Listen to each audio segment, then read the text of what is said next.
What is going on, you guys? My name is Rayge, and we are back today with Marvel Strike Force's newest character here, and being Moonstone. What she's going to bring to the table is rounding out the rest of the Masters of Evil Cosmic Crucible meta team. Her main strengths are going to be focus and speed, and really being notably applying stuns and the speed bar manipulation. So you'll see with her abilities, she's going to be reducing the speed bar of the highest damage enemies, on top of applying the stun. More specifically in Cosmic Crucible, the bonus, applying trauma and granting a more focus for the rest of the team.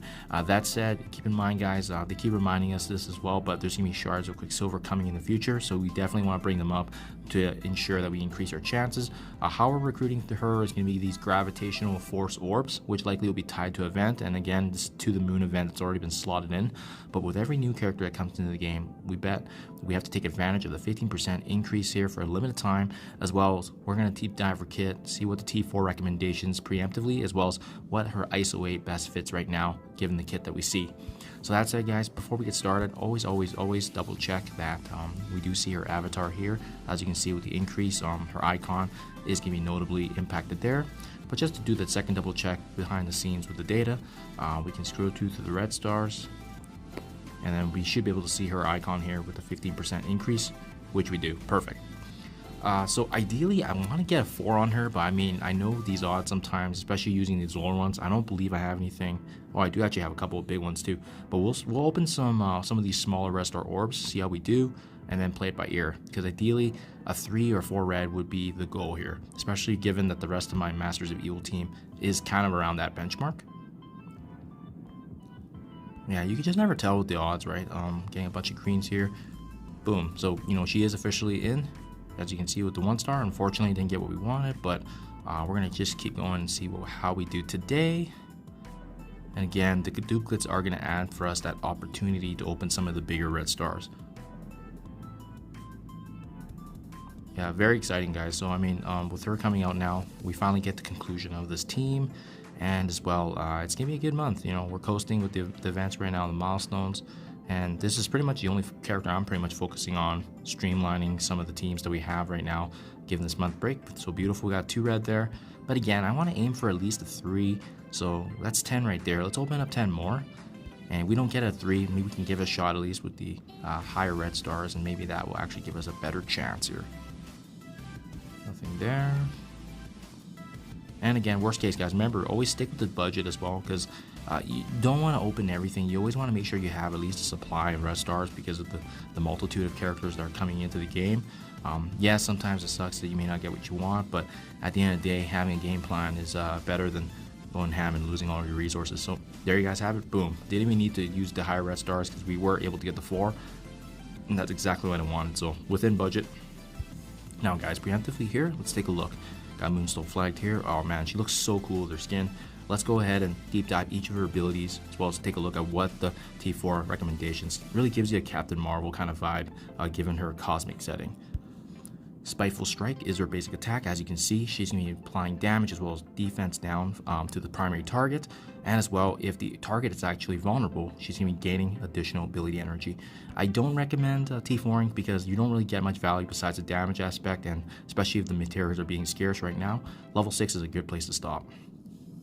Her special ability, Dark Whispers, so she's going to be reducing the speed bar of the enemy with the highest damage, as well as being able to have 5% of the mind-controlled enemy to attack the primary target.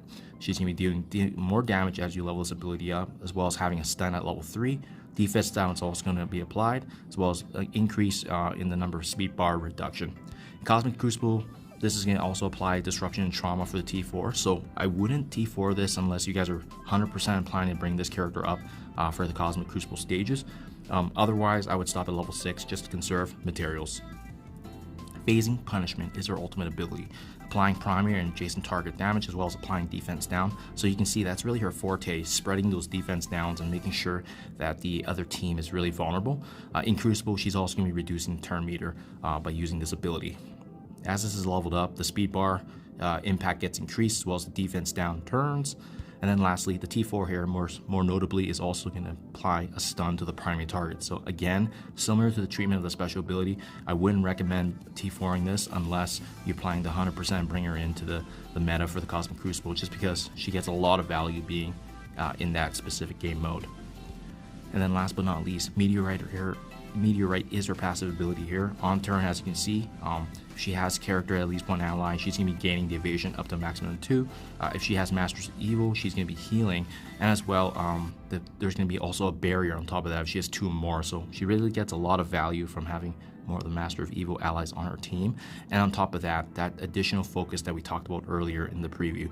So as this ability does get leveled up, she's going to be able to clear pauses on the enemy with the lowest resistance. She's going to be gaining additional evasion.